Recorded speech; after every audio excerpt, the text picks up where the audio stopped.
नमस्कार, Haribhoomi news bulletin में आपका स्वागत है। आज 17 अप्रैल 2025 को वैशाख मास के कृष्ण पक्ष की चतुर्थी तिथि है। राहु काल दोपहर 2:03 से दोपहर 3:39 तक रहेगा। हरियाणा में आज मौसम आमतौर पर खुश्क रहेगा, तापमान में बढ़ोतरी हो सकती है। अब नजर डालते हैं आज की प्रमुख हेडलाइंस पर।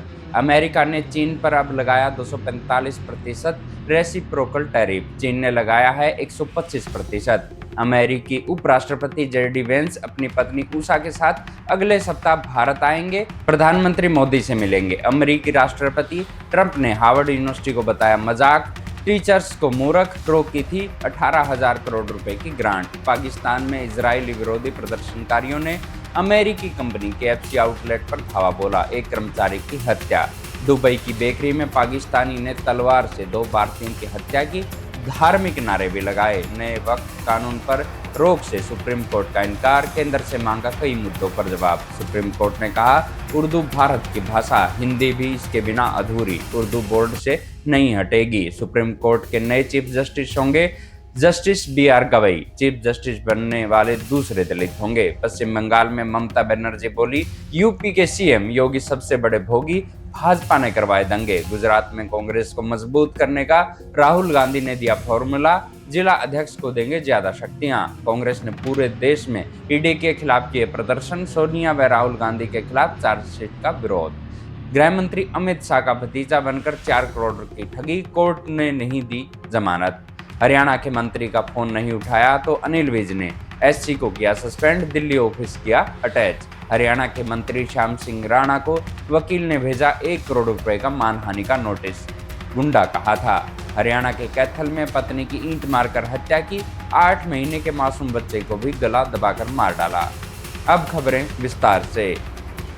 अमेरिका और चीन के बीच चल रही टैरिफ वॉर लगातार बढ़ती जा रही है। अमेरिका ने चीन पर 100% और टैरिफ लगा दिया है। अब चीन का कुल अमेरिकी टैरिफ 245% हो गया है। चीन ने 11 अप्रैल को अमेरिकी सामान पर 125% टैरिफ लगाया था, जिसके जवाब में ट्रंप ने नया टैरिफ लगाया है। चीन ने कहा है कि अब वो अमेरिका की तरफ से लगाए जाने वाले किसी भी अतिरिक्त टैरिफ का जवाब नहीं देगा। हालांकि चीन ने अमेरिकी विमान निर्माता कंपनी बोइंग से चीन में विमानों की डिलीवरी रुकवा दी है। वो 100% टैरिफ की इस डील को रोकने का जवाब भी हो सकता है। अगली खबर, अमेरिका और भारत के रिश्तों पर। अमेरिकी उपराष्ट्रपति जेडी वेंस अगले सप्ताह 21 से 24 अप्रैल के बीच अपनी पत्नी उषा वेंस के साथ भारत आ सकते हैं। इस दौरान वो PM मोदी और अन्य सीनियर अधिकारियों के साथ मुलाकात करेंगे। इसके अलावा वेंस जयपुर और आगरा भी जाएंगे। अमेरिकी राष्ट्रीय सुरक्षा सलाहकार NSA माइक वॉल्ट्ज भी भारत आ सकते हैं। उपराष्ट्रपति बनने के बाद जेडी वेंस की ये पहली भारत यात्रा होगी। वेंस की ये भारत यात्रा ऐसे समय हो रही है जब अमेरिका और चीन दोनों ट्रेड वार में उलझे हुए हैं। वहीं भारत और अमेरिका के बीच व्यापार समझौते को लेकर बातचीत चल रही है। भारत और अमेरिका ने फरवरी में भारत व्यापार समझौते के पहले चरण पर काम करने पर सहमति जाहिर की थी, जो इस साल के आखिर तक पूरा हो जाएगा। इसका मकसद 2030 तक आपसी व्यापार को $500 अरब तक पहुंचाना है। अगली खबर हार्वर्ड यूनिवर्सिटी के बारे में। अमेरिकी राष्ट्रपति डोनाल्ड ट्रंप ने एक बार फिर हार्वर्ड यूनिवर्सिटी पर निशाना साधा है। उन्होंने कहा कि ये यूनिवर्सिटी एक मजाक है और ये सिर्फ वो कर्मचारियों की भर्ती कर रहा है। ट्रंप ने कहा कि अब हार्वर्ड को दुनिया की सबसे बेहतर यूनिवर्सिटी या कॉलेजों की किसी भी लिस्ट में नहीं गिना जाना चाहिए। हार्वर्ड एक मजाक है जो नफरत और मूर्खता सिखाता है। इसे अब सरकारी पैसा नहीं मिलना चाहिए। ट्रंप का यह बयान ऐसे वक्त में आया है जब उन्होंने एक दिन पहले हार्वर्ड की 18,000 करोड़ रुपए की फंडिंग रोकी थी और टैक्स फ्री दर्जा खत्म करने की बात कही थी। अमेरिका प्रशासन चाहता है कि यूनिवर्सिटी उनकी शर्तों के अनुसार चले, लेकिन यूनिवर्सिटी ने साफ कह दिया है कि वे दखलंदाजी बर्दाश्त नहीं करेंगे। अब खबर पाकिस्तान से। पाकिस्तान के पंजाब में इजरायल विरोधी प्रदर्शनकारियों ने अमेरिकी फास्ट फूड रेस्टोरेंट KFC के आउटलेट पर लूटपाट की और तोड़फोड़ की। कट्टरपंथी इस्लामी ग्रुप तहरीक-ए-लबैक पाकिस्तान TLP के हमले में KFC के एक कर्मचारी की हत्या कर दी गई। ये घटना लाहौर से लगभग 50 किलोमीटर दूर शेखपुरा में घटी। एक दिन पहले ही TLP कार्यकर्ताओं ने रावलपिंडी में KFC आउटलेट को भी निशाना बनाया था। कुछ दिन पहले बांग्लादेश में भी इजरायली विरोधी प्रदर्शनकारियों ने इस इंटरनेशनल ब्रांड की दुकानों में लूटपाट और तोड़फोड़ की थी। प्रदर्शनकारी बाटा, KFC, पिज़्ज़ा हट और प्यूमा जैसे ब्रांड के शोरूम में घुस गए थे। वहां रखे सामान को नुकसान पहुंचाया था।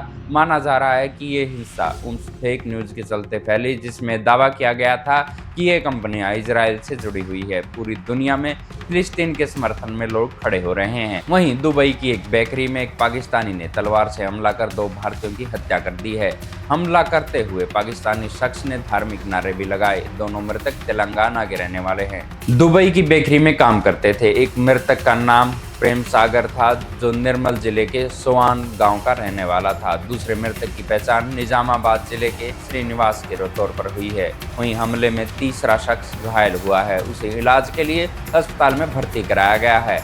अष्टापू प्रेम सागर के अंकल ने उसके शव को भारत भेजने के लिए सरकार से मदद मांगी है। अब खबरें देश से। केंद्र सरकार के वक्फ संशोधन कानून के खिलाफ सुप्रीम कोर्ट में बुधवार को 2 घंटे सुनवाई हुई। इस कानून के खिलाफ 100 से ज्यादा याचिकाएं लगाई गई है। सुप्रीम कोर्ट ने इस पर केंद्र से जवाब मांगा है, लेकिन कोर्ट ने कानून पर रोक नहीं लगाई है। सुप्रीम कोर्ट ने वक्फ कानून के विरोध में देश भर में हो रही हिंसा पर चिंता जताई है। सुनवाई के दौरान कपिल सिब्बल ने कहा कि वक्फ कानून के तहत बोर्ड में अब हिंदुओं को भी शामिल किया जाएगा। यह अधिकारों का हनन है। इस पर सुप्रीम कोर्ट ने केंद्र से पूछा कि क्या वो मुसलमानों को हिंदू धार्मिक ट्रस्टों का हिस्सा बनने की अनुमति देने के लिए तैयार हैं।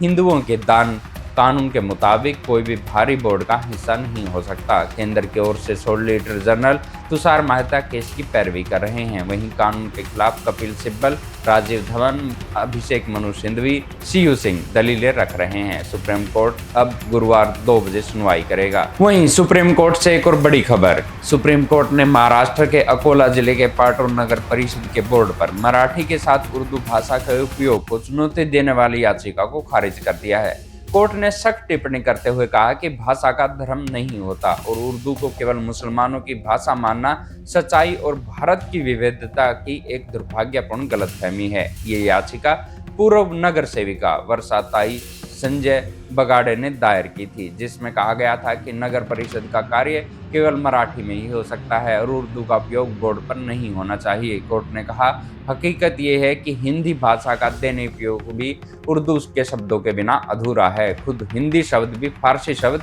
हिंदवी से आया है। वहीं देश को नया चीफ जस्टिस मिलने जा रहा है। भारत के मुख्य न्यायाधीश संजीव खन्ना ने अपने उत्तराधिकारी के रूप में जस्टिस BR गवई के नाम की आधिकारिक सिफारिश की है। उनके नाम की मंजूरी के लिए केंद्रीय कानून मंत्रालय को भेज दिया गया है। इसके साथ ही जस्टिस भूषण रामकृष्ण गवई का भारत का 52वां मुख्य न्यायाधीश बनना तय हो गया है। मौजूदा CJI संजीव खन्ना का कार्यकाल 23 मई को खत्म हो रहा है। जस्टिस गवई का कार्यकाल सिर्फ 7 महीने का होगा।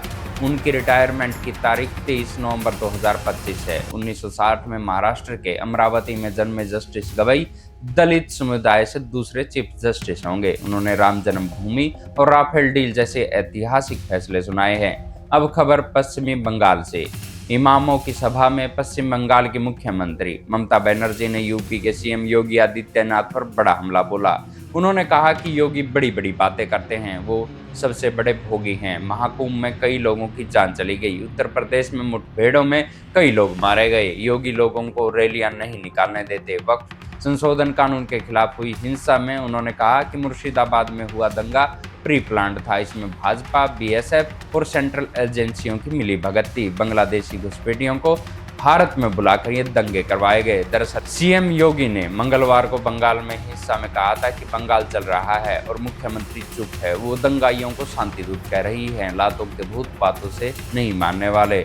अब खबर ED के बारे में। ED के खिलाफ कांग्रेस ने पूरे देश में जगह जगह विरोध प्रदर्शन किए। कांग्रेस के नेशनल हेराल्ड अखबार और एसोसिएट जर्नल लिमिटेड से जुड़े मनी लॉन्ड्रिंग केस में मंगलवार को ED ने पहली चार्जशीट दाखिल की थी। इसमें सोनिया गांधी, राहुल गांधी, सैम और सुमन दुबे के नाम शामिल है। इसके विरोध में दिल्ली में पार्टी मुख्यालय के सामने प्रदर्शन कर रहे कार्यकर्ताओं को दिल्ली पुलिस ने हिरासत में ले लिया। मामले की सुनवाई 25 अप्रैल को दिल्ली के राउज एवेन्यू कोर्ट में होगी। कोर्ट ने ED के मामले की केस डायरी भी मांगी है। 2012 में भाजपा नेता सुब्रमण्यम स्वामी ने इस मामले में सैकड़ों करोड़ रुपए के घोटाले का आरोप लगाया था।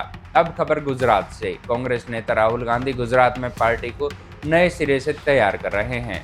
मोडासा जिले में संगठन सृजन अभियान की शुरुआत की है। राहुल गांधी ने कहा, वर्तमान लड़ाई सिर्फ राजनीतिक नहीं बल्कि भाजपा, आरएसएस और कांग्रेस के बीच विचारधारा की लड़ाई भी है। पूरा देश जानता है कि अगर कोई भाजपा को हरा सकता है तो वो सिर्फ कांग्रेस पार्टी है। उन्होंने कहा कि अब जिला स्तर के नेताओं को भी मजबूत किया जाएगा। स्थानीय चुनावों में टिकट वितरण में स्थानीय लोगों को ही शामिल नहीं किया जाता, जो गलत है। किसी भी जिले को अहमदाबाद से नहीं चलाया जाएगा, जिले को जिला ही चलाएगा। इसके लिए जिला नेताओं को मजबूत किया जाना चाहिए। जिला अध्यक्ष को जिम्मेदारी और शक्ति सौंपी जानी चाहिए। हम ये काम अभी से शुरू कर रहे हैं।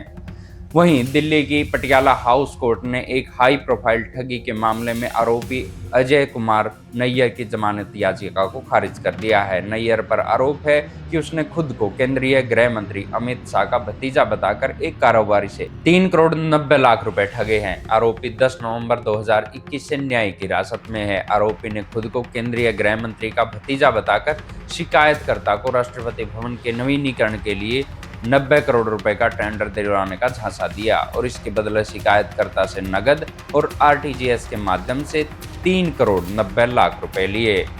अब खबरें हरियाणा से।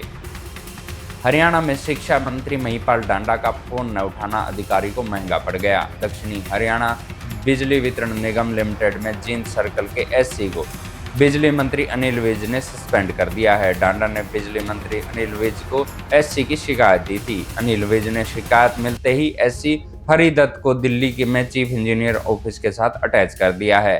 मंत्री महिपाल डांडा ने कहा, खेत के बिजली कनेक्शन के मामले में उन्होंने एससी को कई बार फोन किया था, लेकिन उन्होंने फोन नहीं उठाया। इसके बाद मंत्री अनिल विज के सामने ये बात रखी गई थी। वहीं एससी हरिदत्त ने कहा कि उसे सस्पेंशन के बारे में कुछ नहीं पता है। अब हरियाणा के एक और मंत्री के बारे में खबर। हरियाणा की बीजेपी सरकार के कृषि मंत्री श्याम सिंह राणा को चरखी दादरी के वकील संजीव ने 1 करोड़ रुपए की मानहानि का नोटिस भेजा है। दादरी में 15 अप्रैल को हुई कष्ट निवारण समिति की बैठक में मंत्री राणा और वकील के बीच बहस हुई थी। वकील का कहना है कि वे ओवरलोडिंग और अवैध खनन की शिकायत लेकर गए थे, पर मंत्री ने कोई कार्रवाई नहीं की। उल्टा मेरे खिलाफ बदतमीज और गुंडा जैसे अपमानजनक शब्द कहे और मीटिंग से बाहर निकाल दिया। वहीं मानहानि नोटिस पर मंत्री बोले, जिसकी समझ में जो आएगा वो करेगा।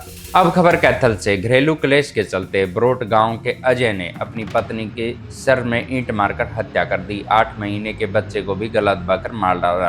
आरोपी वारदात के बाद फरार हो गया। करीब 4 साल पहले उसकी शादी धोस गांव की सुदेश के साथ हुई थी। परिजनों का दावा है कि उसके बीच कभी कोई लड़ाई नहीं हुई थी। अब किस बात को लेकर इतना झगड़ा बढ़ा कि डबल मर्डर तक बात पहुंच गई। आरोपी की गिरफ्तारी के बाद ही इसका खुलासा होगा।